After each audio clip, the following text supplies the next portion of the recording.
Olá, seja bem-vindo aí a mais um programa Fé para Hoje.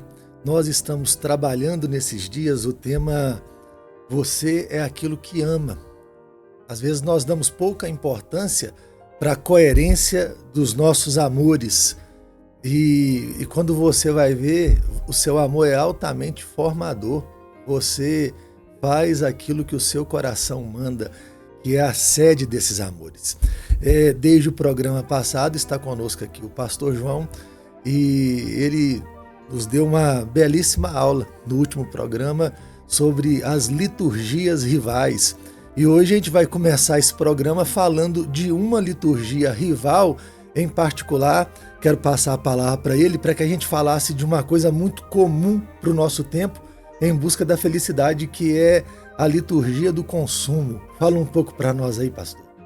É interessante porque essa é um tipo de liturgia que, quando invade, nos torna até consumidores de coisas religiosas, né?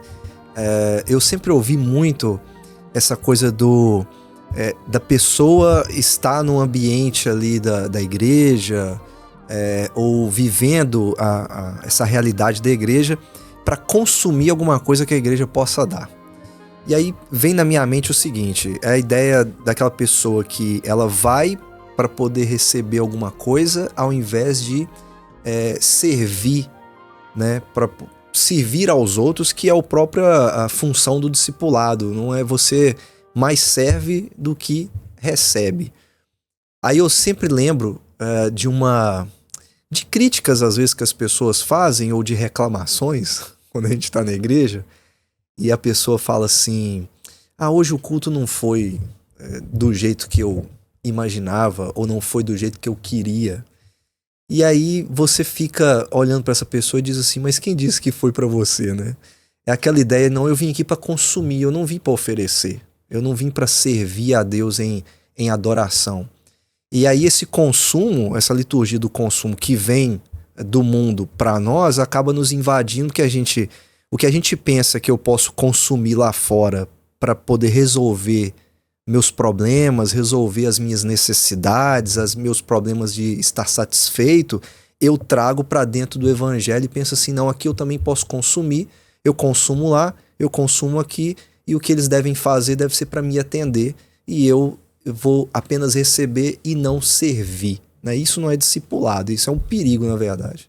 E aí uma pergunta que eu tenho aqui você acredita então que essas pessoas elas vivem liturgias de adoração também fora do ambiente da igreja? Uhum. Então, quando você pensa em consumo, existe um lugar ou existem lugares onde essas pessoas elas têm essa prática religiosa, ainda que elas não tenham essa consciência, essa compreensão? Sim, é interessante porque aqui para nós, a gente mora em Valadares, né? Quem é de Valadares sabe que o que a gente menos tem é shopping. É claro que o grande templo do consumo, até apresentado pelo autor e profetizado por outros filósofos antes do shopping existir, né? Porque todo escritor tem um caráter meio profético, né? Ele acaba prevendo o futuro. E tem um filósofo que falou sobre o shopping lá atrás, e aconteceu exatamente isso. Você tem um lugar fechado, com várias lojas dentro desse lugar, e as pessoas andam ali com o simples fato de consumir. E é curioso porque aqui na nossa realidade é outra, né? A gente tem mais supermercado do que shopping. Mas a ideia do shopping como templo do consumo, né? Essa liturgia secular rival, ela é muito bem colocada pelo autor e muito importante para nós, porque ela tem todo um ritual que acontece, né? Você tem o ambiente do shopping, ele é propício a você andar devagar. As lojas têm um visual para que você pare e seja atraído por elas. Ele até fala assim, né? Você tem ali, você está praticando a sua adoração, você escolhe o produto da sua adoração, você vai até o sacerdote do templo, que é a pessoa que está atrás do caixa, atrás da máquina do cartão, e você então deixa ali a sua oferta pelo produto, pelo objeto que você está levando para casa. Então é toda uma coisa meio litúrgica. Ele até fala, por exemplo, assim, o shopping tem uma característica muito curiosa, que é você ter janelas no teto. E aí aquela sensação assim, você tem o céu sobre você, mas ao mesmo tempo você perde a noção do tempo que você passa dentro daquele lugar. E é curioso porque você fica dentro do shopping, você olha alguns momentos para cima e você vê o céu. O céu está sobre você, né? É um ambiente que proporciona assim, não, eu estou no lugar certo e o céu está sobre mim. Mas aí quando você olha já está de noite, aí você só vê estrela. E aí você percebe que o seu tempo passou. E você só passou passeando, comprando, gastando, nesse que ele chama de... O autor vai chamar isso de o reino do shopping, né? Que é esse reino do consumo. Porque eu preciso consumir para poder satisfazer alguma necessidade minha. E o shopping é o maior modelo disso, né? O maior exemplo disso. Nessa liturgia contrária, então, onde o nosso coração é disposto a isso, busca felicidade nisso. Eu não sei se é nesse capítulo ou se é em outro livro que ele vai falar sobre aquele tipo de ser que está ali, é um padrão para você, sabe? Está ali e você fala, eu preciso ser igual aquele ser. E aí, nesse caso, o manequim. É nesse capítulo mesmo? Sim, como os objetos, como a compra, né, faz eu tratar os objetos de maneira descartável, mas também existe um aspecto de comparação. Ele fala isso quando ele fala sobre estar com os outros para comprar.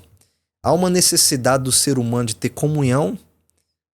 Depois da pandemia já se falou muito sobre isso, né? De que a necessidade que nós temos de estar acompanhado de outras pessoas.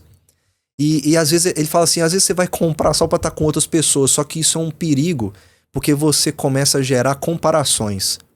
Né? O manequim é uma coisa que você olha, a roupa tá sempre boa no manequim, né? E aí você põe a roupa em você e você fala assim, eu não fiquei igual aquilo, eu não atingi o padrão necessário.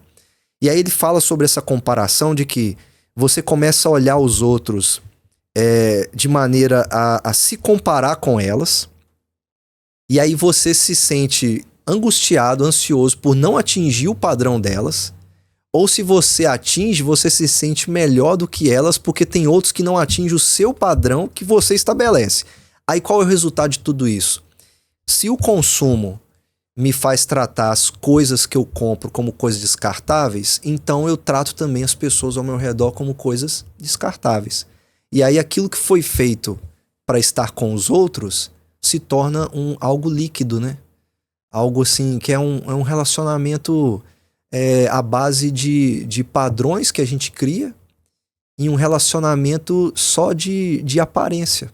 No final das contas, as pessoas para mim são descartáveis. E aí o problema disso no evangelho do consumidor é que conflita novamente com o discipulado, porque você enxerga as pessoas não como descartáveis, mas como pessoas que podem se tornar aprendizes de Jesus. É uma coisa que me chama atenção, enquanto você fala, pensando em religião e pensando que há uma religião para o consumo, também há uma religião para a economia, há uma religião para tudo.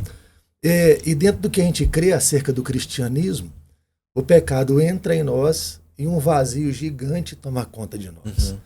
De vez em quando você acorda e está mal. Você não está bem com ninguém, você não está bem nem com o espelho, você não está bem com a sua alma.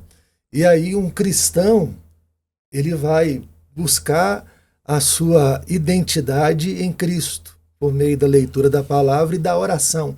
Mas como é que os homens se relacionam nessa cultura do consumo com esses vazios que eles carregam? Sabe, com esse sentimento de eu estou mal. Quando eu estou mal, e aí? Eu preciso comprar. Ah, é?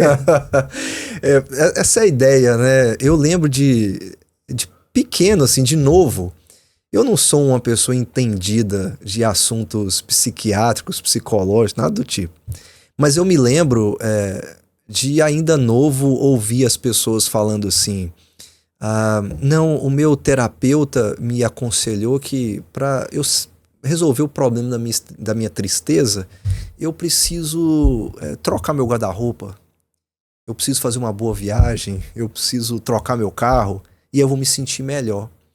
Aquela ideia realmente de que Se eu tô mal, se há algo faltando em mim, se existe um problema em mim, eu vou resolver comprando. Só que o problema é que a compra nunca satisfaz. Você compra, é gostoso, a experiência de comprar é muito bom. A experiência de ver aquele objeto que você adquiriu, né, de você desfrutar daquilo é muito bom, mas passa. Eu lembro que quando eu comprei esse iPad, eu comprei ele e eu pensei assim, isso aqui vai ser a coisa que vai me acompanhar o tempo inteiro. Hoje eu poderia dizer que ele é até descartável para mim. Ele é útil para mim para eu ler as coisas que eu preciso ler, mas na maioria do tempo eu nem abro ele. Porque a experiência de comprá-lo foi bom, mas ele não satisfez a outras necessidades que eu tenho. E aí esse que é o problema. Eu vou comprando, pensando que a compra vai me trazer razão de viver, razão de existir, e que vai resolver o problema que há em mim. Sendo que, na verdade, essa compra constante vai resolver problemas externos, mas não vai resolver o problema do coração. E aí uma coisa que é bom da gente lembrar é que, primeiro, essas coisas hoje em dia, elas já são criadas com tempo de duração. Uhum. Ninguém está pensando mais em construir um produto que dure a vida inteira. Ele já quer que você venha descartá-lo daqui a pouco. O outro problema disso aí é que logo, logo vai vir uma coisa muito melhor do que o seu. Sim. Do que aquilo que você comprou. E aí vai vir sempre aquele desejo de felicidade, vai vir um desejo de felicidade ao comprar. Então, assim, eu preciso repetir o ato de comprar sempre, para sempre estar feliz. E quando vai ver, eu estou com um problema de identidade. Quando vai ver, eu sempre tenho uma felicidade incompleta, eu sempre preciso de estar em outro lugar e ter alguma coisa, e aí eu tenho um problema. Como é que eu resolvo? É engraçado que no passado, então, os homens falavam assim, penso, logo existo. Uhum. Nós estamos dizendo assim, amo, logo existo. E nesse amo, logo existo, nesse evangelho do consumo aí, como é que isso desenvolve?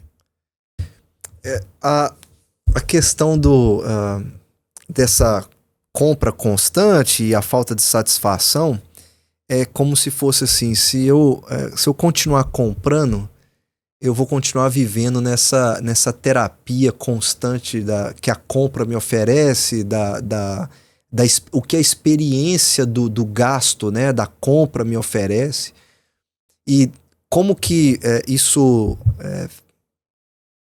acaba trabalhando dentro do evangelho do consumidor, quando ele está fazendo a análise aqui, é justamente a disputa que essa ideia do consumo tem com a vida de discipulado, que é completamente o oposto. Aquilo que a gente falou aqui no início. Eu encontro a razão da minha existência no meu mestre, né, no Senhor Jesus. Eu encontro a satisfação dos meus problemas no Senhor Jesus. Eu encontro a satisfação do buraco, né, que existe no meu coração e que o consumo não preenche no Senhor Jesus.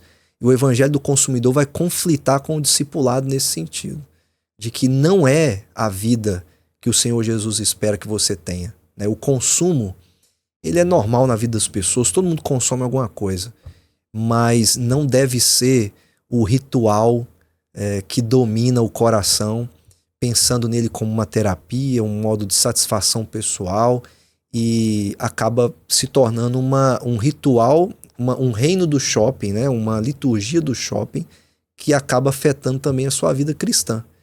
Que aí a gente volta lá no início, né? Você pensa que a igreja, os seus irmãos em Cristo, também estão ali como uma forma de você, como se eles fossem objetos que você também possa consumir. Eles podem te dar aquilo que você tanto deseja. Mas não, você está ali para servir. E o evangelho verdadeiro, não do consumidor, te leva a servir, não a consumir. Você já até disse que o problema não é amar. Sim, é amar demais. Amar demais, acima de tudo. Então você pensa, compro, logo existo. Você pode também economizar, logo existo. Economizo, logo existo. Eu lucro, logo existo. É engraçado, né? esse mundo religioso ao redor, onde a gente começa, por ter um coração religioso voltado para Deus e desejando amar a Deus sobre todas as coisas ao redor que são benéficas e positivas, que nós podemos amá-las, mas nós não podemos amá-las acima de todas as coisas, elas se tornam a razão da nossa vida e acabam nos destruindo, né? Sim. E aí você começa a amar certas coisas e essas coisas começam a falar quem você é. Sim.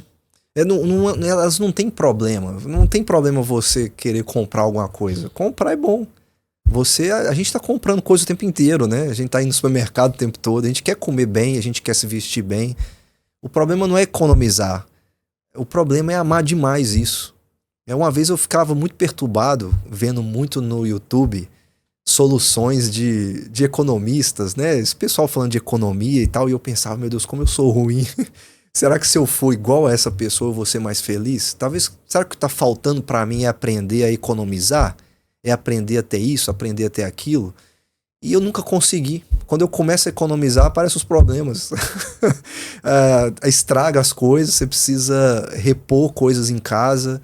E aí eu vou sendo lembrado, eu tenho um parente que ele estava mexendo com vendas e tal. E já tinha um emprego. E aí ele estava se dando muito bem, vendendo coisas à parte. E aí um dia eu perguntei para ele assim, por que você parou? Ele falou, não, isso já estava me fazendo amar mais isso do que o Senhor. Então quando ele percebeu que aquilo, por mais que trazia mais lucro para ele, estava o prejudicando na comunhão com Deus, estava rivalizando com aquilo que é importante, ele abandonou aquela coisa. Não, eu vou me satisfazer com o que eu tenho e vou viver para servir o Senhor, porque essa coisa está me atrapalhando. Isso que eu não esqueço dele falando isso comigo, e quando eu penso que será que se eu tivesse essa vida seria melhor, eu me lembro disso. Eu falei, não seria. Eu preciso me satisfazer com essa vida que o Senhor tem me dado e aprender a viver com o que Ele tem me dado, de maneira sábia e não consumista. Eu acho que é só uma diferença. Para a gente terminar aqui, nós vamos viver nesse mundo e com esses desejos.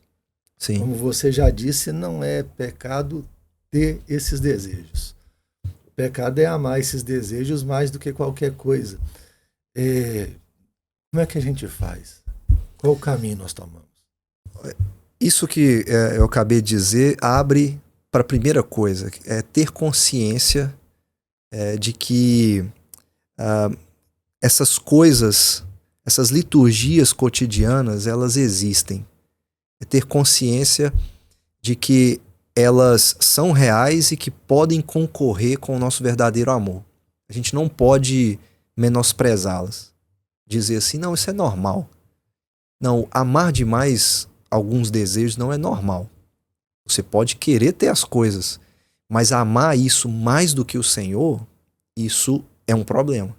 Pode se tornar uma idolatria. E, inevitavelmente, amar demais outras coisas leva à idolatria. Então é ter consciência das liturgias cotidianas. Elas existem, elas são reais e precisam ser tratadas como são. A segunda coisa é prestar atenção na nossa vida, nessas liturgias cotidianas, nessas liturgias diárias. E interessante, refletir sobre Deus e ter um espírito de gratidão. É aquela história bem simples, né, que a gente fala. É você poder chegar no final do seu dia e estar satisfeito com aquilo que Deus é para você e aquilo que Deus te deu. Nem sempre a gente vai dormir bem. Às vezes eu já fui dormir chorando ou dormir triste, mas já teve momentos de eu ir dormir, colocar a cabeça no travesseiro e pensar, obrigado, Senhor. Mais um dia e eu vivi esse dia debaixo de gratidão ao Senhor e amanhã vai ser um novo dia e eu vou precisar do Senhor amanhã novamente. É aquilo que o salmista fala, né? Eu me deito, pego no sono e eu me levanto porque o Senhor me guarda. A única razão de eu me levantar no dia seguinte é porque o Senhor me guarda e porque o Senhor me faz repousar seguro. Então ter um espírito de gratidão é essencial. E viver um dia de cada vez, uma luta de cada vez, um mal de cada vez e esperando que o Senhor satisfaça as nossas necessidades e não esperar que no dia seguinte eu comprar uma coisa nova ou adquirir um bem novo vai mudar a minha vida e vai me fazer dormir melhor naquele dia. Não, o que me faz viver melhor dia a dia é ter um espírito de gratidão e, acima de tudo, pensar sobre Deus, sobre o caráter de Deus e como Ele está formando esse caráter em mim à medida que eu vou vivendo a semelhança do Senhor Jesus, né, e na dependência do Senhor Jesus Cristo. Nós vamos ficando por aqui, então. Espero que Deus ache o seu coração, que você tenha aprendido muito nessa conversa, que você consiga detectar aí as liturgias rivais e correr para Cristo e ter o coração apaziguado ali. Se você achou que ver uma vez apenas foi insuficiente, volte, assista de novo e que Deus possa abençoar rica e poderosamente a sua vida, que você não se esqueça que você é aquilo que ama. Deus te abençoe.